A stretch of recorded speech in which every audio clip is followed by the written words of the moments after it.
दोस्तों कहानी शुरू होती है और कहानी के शुरू में हम मेन कैरेक्टर डेविड को देखते हैं और हाल ही में डेविड की वाइफ उसको छोड़ के चले गई और अभी वो सिंगल है। और दोस्तों डेविड जिस सोसाइटी में रहते हैं उस सोसाइटी के नियम के अनुसार कोई भी सिंगल लोग इस सोसाइटी में नहीं रह सकते। और उसके नेक्स्ट सीन में कुछ लोग डेविड को उठाकर एक होटल में लेके जाते हैं और वहाँ पे जाते ही उसे बताया जाता है डेविड के पास सिर्फ 45 डेज है कोई भी पार्टनर चुनने के लिए। और वहाँ पे जाते ही डेविड देखते हैं कि इसकी तरह और भी बहुत सारे लोग हैं जिसको किसी ने छोड़ के चले गई है या वो छोड़ के चले आई है या फिर उनके पार्टनर्स के डेथ हो चुके थे। और इसी में से कोई भी सिंगल लोगों को डेविड चुनना होगा। और अगर डेविड उस 45 डेज में उसका पार्टनर नहीं ढूंढ पाते तो उसके कोई पसंदीदा जानवर में कन्वर्ट कर दिया जाएगा। और दोस्तों पार्टनर चुनने पर भी एक बहुत बड़ा कंडीशन है कि उसे एक ऐसा पार्टनर ढूंढना पड़ेगा जिसके अंदर उसके सारे गुण मैच खाते हो, नहीं तो उससे कभी भी वो शादी नहीं कर सकते। और दोस्तों इस मूवी में हम देखते हैं कि डेविड के पास एक कुत्ता होता था जो हमेशा उसके पास रहते थे। असल में दोस्तों वो कुत्ता डेविड का भाई था जो कि कुछ सालों पहले उसी होटल में आया था पार्टनर ढूंढने के लिए, लेकिन उसे कभी भी वो पार्टनर नहीं मिला। इसकी वजह से वो उस कुत्ते में बदल गया। उसके बाद वहाँ पे डेविड से एक फॉर्म साइन करते हैं, वहाँ से डेविड के रूम पे भेज दिए जाते हैं। और उसके बाद डेविड के रूम पे वहाँ का मैनेजर आते हैं और उसे बोलते हैं कि तुम अगर 45 डेज में तुम्हारा पार्टनर नहीं ढूंढ पाए हो तो तुम्हें कौन सा जानवर बनने में पसंद करोगे। जहाँ पे डेविड कहता है एक लॉबस्टर यानी केकड़ा, क्योंकि डेविड को पता है कि लॉबस्टर का लाइफ कम से कम 100 साल से ज्यादा होते हैं। और तो डेविड को समुद्र में रहना भी बहुत पसंद था। उसके बाद मैनेजर उसे होटल में रहने का कुछ रूल्स बताते हैं और वहाँ पे बोलते हैं कि उन्हें के हिसाब से कपड़े पहनने होंगे और डेविड सिर्फ वहाँ पे लड़कियों से बात कर सकते हैं। और जब तक डेविड अपना पार्टनर नहीं चुन पाते तब तक वो कोई भी पार्टनर वाला खेल नहीं खेल पाएंगे। और लास्ट में और एक जरूरी बात बोलते हैं कि वो अपने आप को कभी भी खुद से संतुष्ट नहीं कर सकते। उसके बदौलत वो होटल का जो नौकरानी है उनके साथ संबंध बना सकते थे, लेकिन दोस्तों उस होटल का नौकरानी भी बहुत चालाक होते। वो सिर्फ सामान सेट करके वहां से चले जाते थे ताकि वहां पे जितने भी मर्द है अपनी पूरी मेहनत पार्टनर ढूंढने में लगा देते हैं। और उसके अगले सीन में हम देखते हैं डेविड लंच करते हुए जहाँ पे उसके साथ और 2 आदमी मिलते हैं और उन 2 आदमियों का नाम रॉबर्ट और जॉन था। और ऑब्वियसली दोस्तों वो लोग भी सिंगल थे जो उसी एरिया में पार्टनर ढूंढने के लिए आए थे। और वहाँ पे वो लोग कुछ देर तक बात करने पर बहुत ही अच्छे दोस्त बन जाते हैं। और दोस्तों उसके बाद हम देखते हैं कुछ लोग उस होटल से भागने के लिए भी कोशिश करते हैं क्योंकि वो लोग कभी भी जानवर नहीं बनना चाहते थे। और जितने लोग भी वहाँ से भागे थे वो पास ही के एक जंगल में ग्रुप बनाकर रहने लगे थे। लेकिन दोस्तों उस होटल वालों ने भी एक ग्रुप बना के रखे थे जिसके नाम थे हंटर्स, जो उन्हीं लोगों को ढूंढ के मारते थे। और दोस्तों उसी ग्रुप एक दिन शिकार करने के लिए जाते हैं जहाँ पे डेविड को भी लेके जाते हैं। और डेविड के साथ वहाँ पे एक लड़की बैठी हुई थी जहाँ पे वो लड़की उसे पूछती है कि क्या तुम मेरे पार्टनर बनना चाहोगे, क्योंकि उस लड़की के पास बहुत ही कम टाइम बचे हुए थे। लेकिन डेविड को उस लड़की के ऊपर कोई भी इंटरेस्ट नहीं था, इसलिए उसे मना कर देते हैं। और उस बात पे उस लड़की कहती है अगर मुझे कोई भी मर्द नहीं मिला तो मैं आत्महत्या कर लूंगी, क्योंकि उसे कोई भी जानवर में कन्वर्ट नहीं होना है। और उसके अगले दिन में रॉबर्ट स्विमिंग करते हुए एक जेसिका नाम की औरत से मिलते हैं जिसके नाक से हमेशा खून निकलता रहता था। और जैसे कि रॉबर्ट के साथ उस लड़के का कोई भी सिमिलरिटी नहीं थी, इसलिए वो खुद से खुद को चोट पहुंचाते हैं और अपने नाक से खून निकलने लगते हैं। और जेसिका वो देखकर सोचने लगते हैं कि शायद उसको भी मेरे जैसा बीमारी है और उन दोनों को पार्टनर बनने के लिए वो सिमिलरिटी होना बहुत काफी है, जहाँ से वो दोनों आगे जाके शादी कर लेते हैं। और वहाँ से रॉबर्ट अपने नाक से खून निकलवाने के लिए हमेशा खुद को चोट पहुंचाता था या फिर रेड सॉस शर्ट में डाल देता था ताकि उसके पार्टनर को ऐसा लगे कि उसके नाक से भी खून निकल रहा है। और ऐसे करके बहुत दिन बीत जाते हैं, लेकिन बेचारे डेविड को अभी तक उसका पार्टनर नहीं मिला। और वहाँ से कुछ दिन बाद डेविड का मुलाकात रोजी नाम के एक लड़की से होती है जो बहुत ही इमोशनलेस थी, यानी कि कोई भी अगर उसके सामने मर भी रहा होगा फिर भी उसको कोई फर्क नहीं पड़ता था।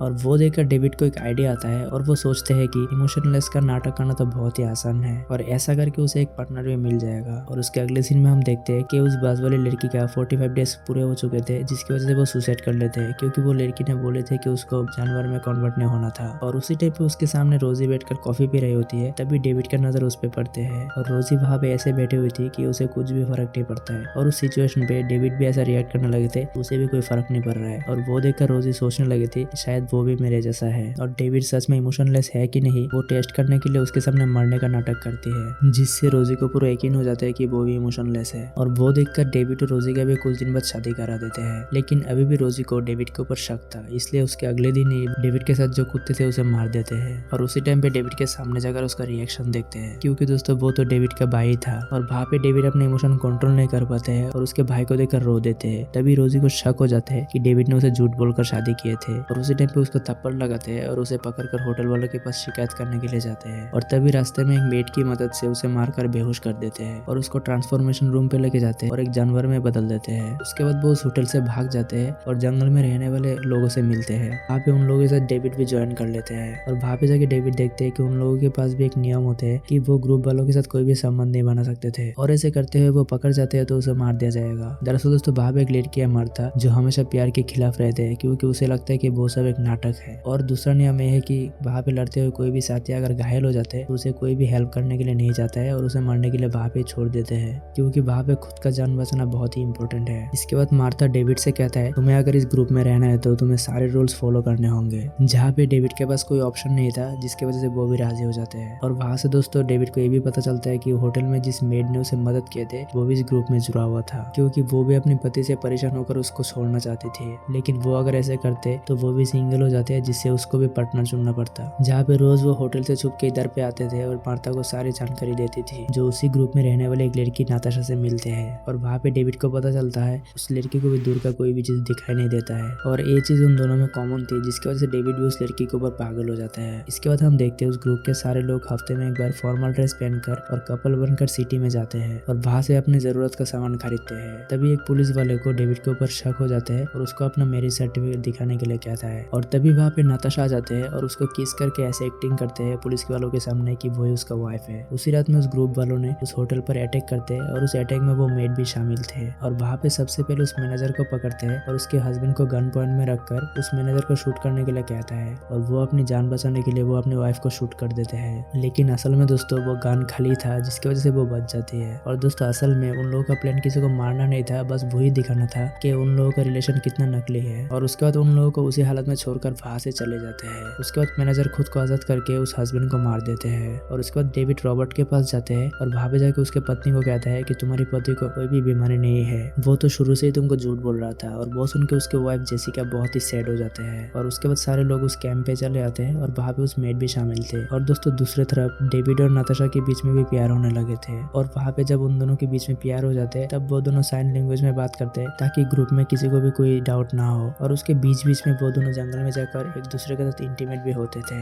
और दोस्तों वहाँ से वो दोनों भागने के लिए भी प्लान करते हैं, लेकिन कुछ ही दिन में मार्था को उसके रिलेशनशिप के बारे में पता चल जाता है, क्योंकि नाताशा अपने इंटीमेट के स्कोर को उसके डायरी में लिखा करते थे। और दोस्तों वो डायरी मार्था को मिल जाते हैं और मार्था को वहाँ पे बहुत ही गुस्सा आते हैं, लेकिन उसके बारे में किसी को भी कुछ नहीं बताते। और वहाँ से एक दिन मार्था नाताशा को लेकर डॉक्टर के पास जाते हैं और उसे ऐसे बहाना देते हैं कि एक ऑपरेशन करने वाले हैं, जिसके बाद तुम्हारी आंखें पूरी तरीके से ठीक हो जाएगा। लेकिन असल में दोस्तों नाताशा को उस ऑपरेशन में पूरी तरीके से अंधे कर देते हैं ताकि डेविड के साथ उसका कोई भी सिमिलरिटी ना रहे। और जब नाताशा को उसके बारे में पता चलता है तब वो बहुत ही गुस्सा हो जाती है और उसके बाद गुस्से में आके मार्था के ऊपर हमला कर देते हैं, लेकिन वो अंधे होने की वजह से मार्था की जगह पे उस मेड को मार देते हैं। और उसके बाद जब डेविड को वो पता चलता है तब वो भी बहुत ही उदास हो जाते हैं, क्योंकि वो दोनों वहाँ से भागकर सोसाइटी में एक नॉर्मल लाइफ जीना चाहते थे, लेकिन अभी वो पॉसिबल नहीं है। इसलिए डेविड गुस्से में आकर कहता है कि मैं मार्था को मार डालूंगा। और वहाँ से वो मौका देखकर मार्था को पकड़ लेते हैं और उसको बांध कर एक गड्ढे में फेंक देते हैं। और वहाँ पे कुछ जंगली कुत्ते आकर उसे खा जाते हैं। और उसके बाद डेविड नाताशा को लेकर वहाँ से भाग जाते हैं। और उसके बाद वो दोनों एक रेस्टोरेंट में जाते हैं जहाँ पे वो चाकू मंगवाते हैं, क्योंकि वहाँ पे डेविड ऐसा प्लान कर रहे थे कि उसे भी अंधा होना है ताकि उन दोनों के बीच में फिर से एक सिमिलरिटी आ जाए। और उसके बाद वो बाथरूम में चले जाते हैं जहाँ पे वो अंधा होने के लिए कोशिश करते हैं, लेकिन वहाँ पे वो घबरा जाते हैं और वो वहाँ पे ऐसा नहीं कर पाते। और उसी वक्त हम नाताशा को देखते हैं जो बाहर बैठकर डेविड का वेट कर रहे थे। और दोस्तों इसी के साथ वो कहानी वहाँ पे खत्म हो जाते हैं।